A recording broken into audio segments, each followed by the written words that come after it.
Hey Somber, it's Chaos. Oh, hey, Chaos, what's up? Look man, I don't want to do this review thing anymore. What? Why? Because I don't want to sit down here every week and review shitty fan projects with you when I could be doing something worth a damn. Chaos, don't. I need you. Besides, I already made our OCs. Look. Why the fuck do I have a cigarette in my mouth and a huge sword on my back? Because you're supposed to be the edgy one. No. No. Hell no. Besides, my mind is made up. See ya, Somber. Chaos, wait. What? What if we review a good fan animation? Alright, what is it? Snowdrop. Snowdrop?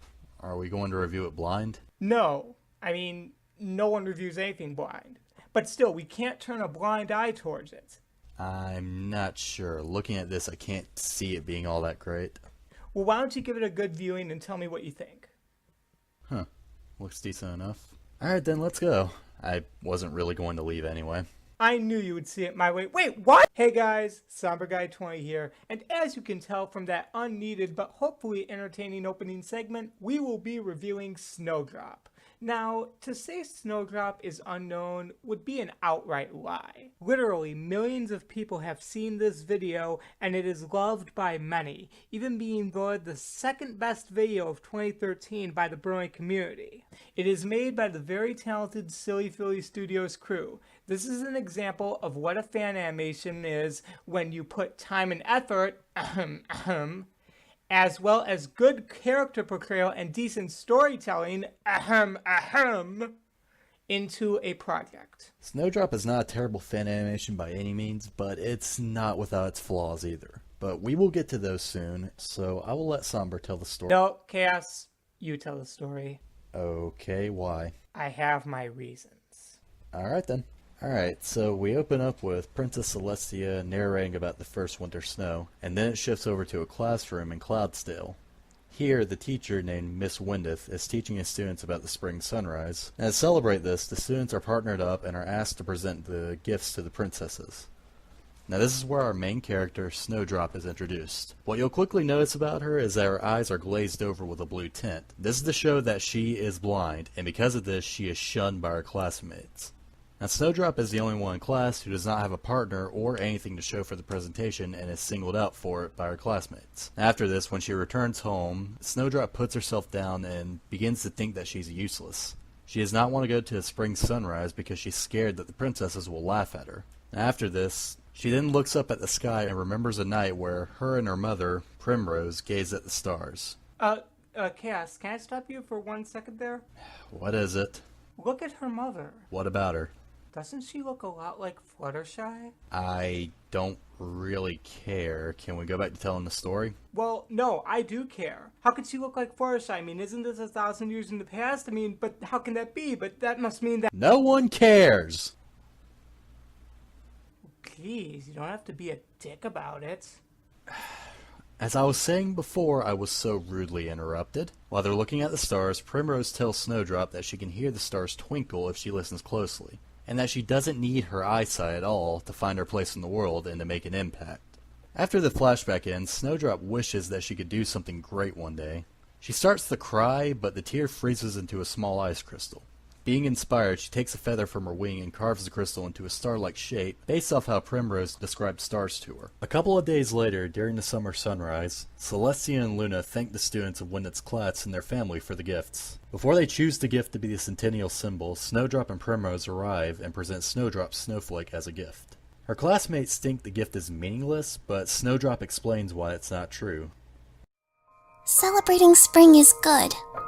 But winter can't be all bad if it gives us these. It may be cold and dark, but that doesn't mean there isn't any good to it.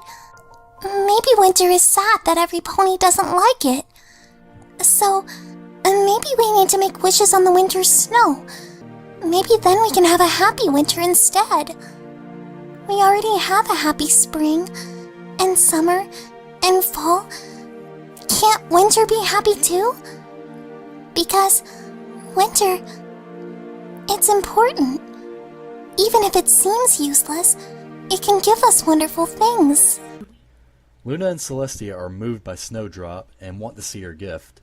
After this, Celestia asks her if she can make more, much to Snowdrop's delight. Celestia then explains that next year's snow was one of Equestria's most celebrated events in history.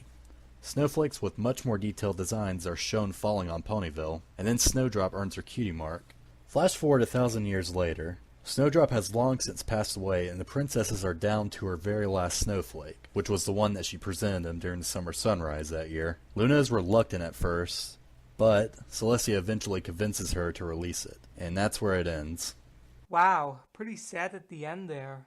Yeah, I guess you could say that the story took a very somber turn at the end. You seriously said that?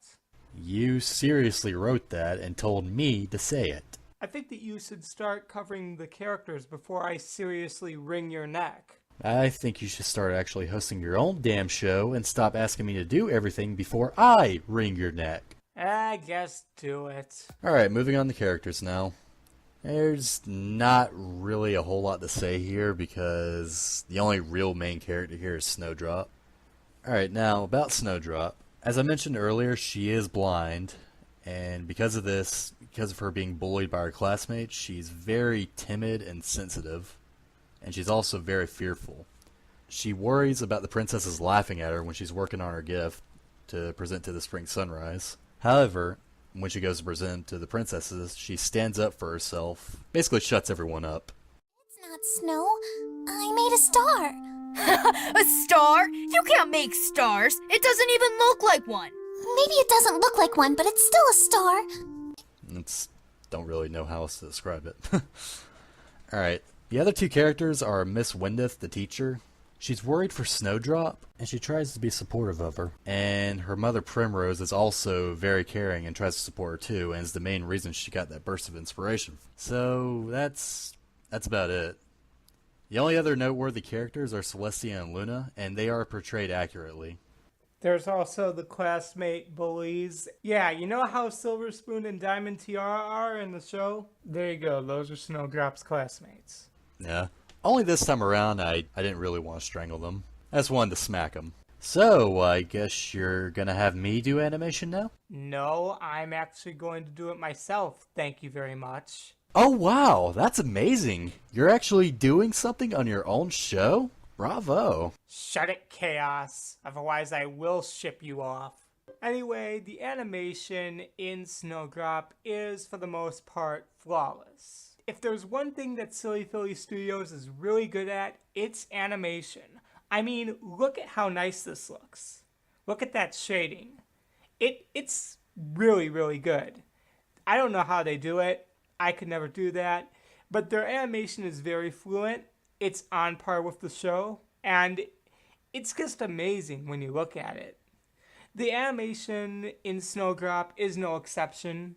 It's very stunning. Silly Philly Studios, the amount of work they put into the animation in this is absolutely phenomenal. I can't really see any errors. I mean, I've watched Snowdrop like 15 times, no joking, and I can't spot any animation errors. The animation is great. I mean, Chaos, there's nothing else I could say about it. Chaos, do you have anything? No, not really. The animation overall is phenomenal, and it looks good. There's not much else to say. So with that, let's go on to the writing. The writing in Snowdrop was mostly satisfactory, but there was one glaring issue. That was the first half of the animation. In the first half of Snowdrop, the writer tries all kinds of cheap tricks and tactics to make you feel sorry for Snowdrop, and it doesn't feel very genuine. Things feel very forced, and it seems like the writer was trying way too hard to make you feel sorry for Snowdrop and make you sympathize with her. I mean, don't get me wrong, you still sympathize with her, but it doesn't feel right. There's just something that feels off. The second half makes up for it, though, being very genuine with its emotions and lines and actually making you feel legitimately sorry for Snowdrop than just kind of shoehorning it in because it's a tearjerker story. That's all I really wanted to say on the writing. And there's really not much more to it than that. The writing is really the only glaring problem with Snowdrop, and that's only in the first half. I mean, there's not really much more to go on but that. That's really all. So, with all that out of the way, I think it's high time we gave our final thoughts on Snowdrop as well as a score. Chaos, your final thoughts first. Alright, so moving on to our final thoughts. Overall, Snowdrop's great. Like, it's one of the best fan animations out there. You can't really get a whole lot better than that, in all honesty. The animation's good, the writing's good, the character is, well, she's likable, and I don't have much else to say outside of that. It's great. I love it. Snowdrop is a very high quality animation. It is great in almost all aspects. Yeah, there are a few things that can get on your nerves, like the emotional manipulation in the first part, and Snowdrop's color scheme to an extent, but all those things can be forgiven because of the overall niceness and wow factor of the animation. Snowdrop is quality, and it is one of the best animations we have reviewed on this show to date. It deserves much praise, and it is a very, very nice work. So I believe that with those final thoughts out of the way, me and Chaos can finally give our scores. I give Snowdrop a 7.5 out of 10. I give Snowdrop a 9.5 out of 10. So, with that, that is Snowdrop. This has been SomberChaosReviews, and we may be done here on Snowdrop, but we're not exactly done with Silly Philly Studios yet. Wanna know what I mean? Tune in next time. Somber out. Chaos out.